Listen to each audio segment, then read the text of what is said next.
सादर जय जिनेंद्र। मैं सीए अरुण कानूंगा आप सबका हार्दिक स्वागत करता हूं।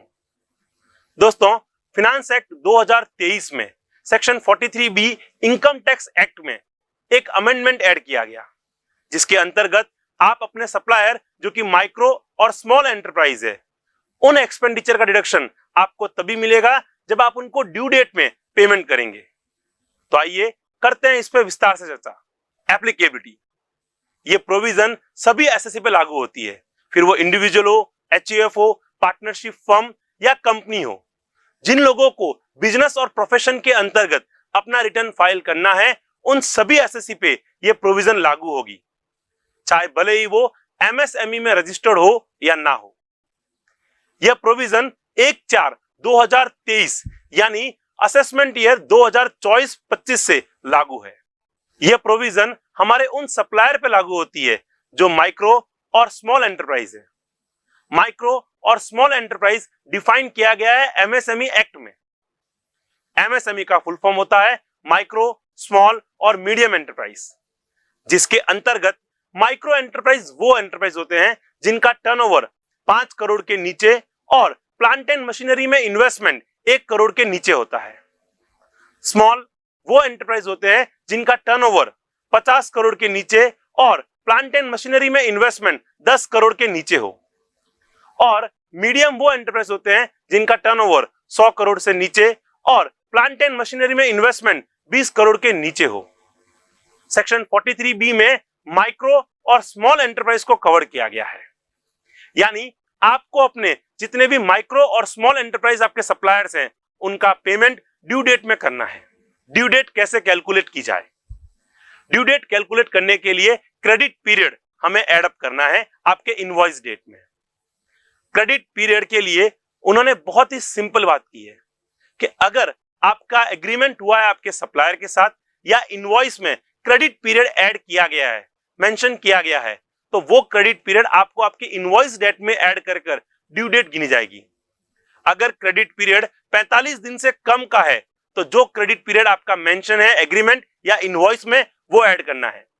अगर क्रेडिट पीरियड 45 दिन से ज्यादा है तो भी आपको 45 दिन ही ऐड करके ड्यू डेट गिननी है।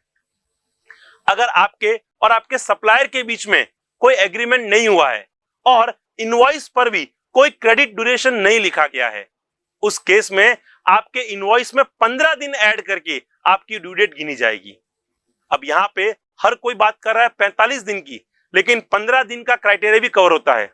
तो हम हमारे जो भी सप्लायर है उनके साथ एक एग्रीमेंट साइन कर लें या एक एग्रीमेंट बना लें जिसमें क्रेडिट ड्यूरेशन मोर देन 45 दिन या 45 दिन मेंशन हो, तभी आपको 45 दिन की क्रेडिट मिलेगी। अब इस सेक्शन को थोड़ा विस्तार से और उदाहरण के साथ समझते हैं।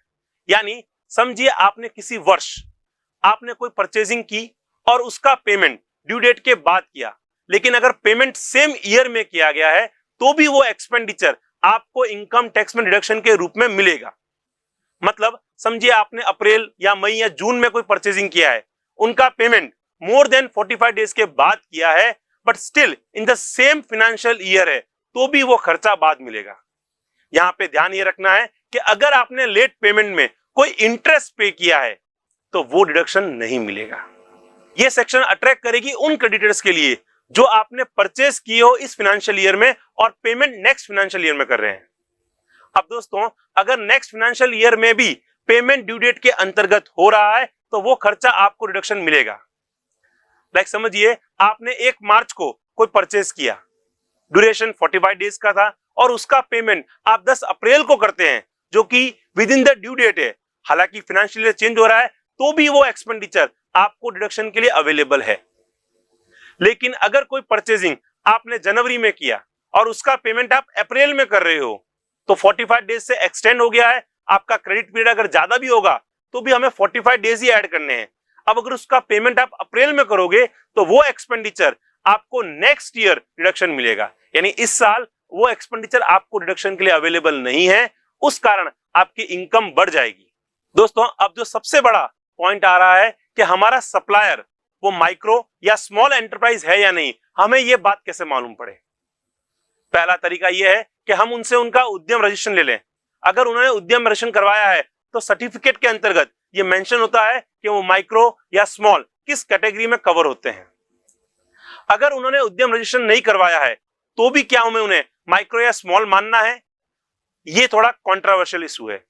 एक्सपर्ट्स इस पे अलग अलग ओपिनियन दे रहे हैं, जहां पे कई सीए और एक्सपर्ट्स ये कह रहे हैं कि अगर उन्होंने उद्यम रजिस्ट्रेशन नहीं लिया हुआ है तो आपको उन्हें माइक्रो या स्मॉल एंटरप्राइज नहीं मानना है। जबकि कुछ एक्सपर्ट्स ये भी ओपिनियन दे रहे हैं कि सेक्शन 43B में ऐसा कहीं भी मेंशन नहीं है कि उनका उद्यम रजिस्ट्रेशन होना कंपलसरी है। अगर वो टर्नओवर और इन्वेस्टमेंट के क्राइटेरिया से माइक्रो या स्मॉल यूनिट है तो आपको उन्हें माइक्रो या स्मॉल यूनिट ही कंसीडर करना है।